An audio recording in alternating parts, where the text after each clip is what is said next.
മായാം ഭൂമിക്കു കാവലാവാൻ നമ്മളല്ലാതെ മറ്റാരുമില്ല.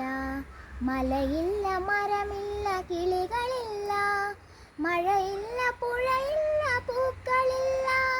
മരുഭൂമിയാം മല നാട്ടിലിപ്പോൾ മലകളാൽ പൊങ്ങുന്നു മാലിന്യങ്ങൾ.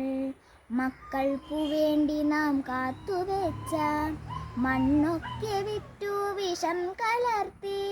വെള്ളം വിഷം, പുക, വായു വിഷം, കടലും വിഷമയമാക്കി നമ്മൾ. ഒരു തുള്ളി വെള്ളമില്ലാത്ത കാലം, അരുമയാം മക്കളെ കാത്തിരിപ്പു. നേരമില്ലൊട്ടുമേ നേരമില്ല, ജീവന്റെ നന്മയെ വീണ്ടെടുക്കാൻ. അതിനുള്ള പടയൊരുക്കത്തിനിപ്പോൾ നമ്മളല്ലാതെ മറ്റാരുമില്ല, നമ്മളല്ലാതെ മറ്റാരുമില്ല.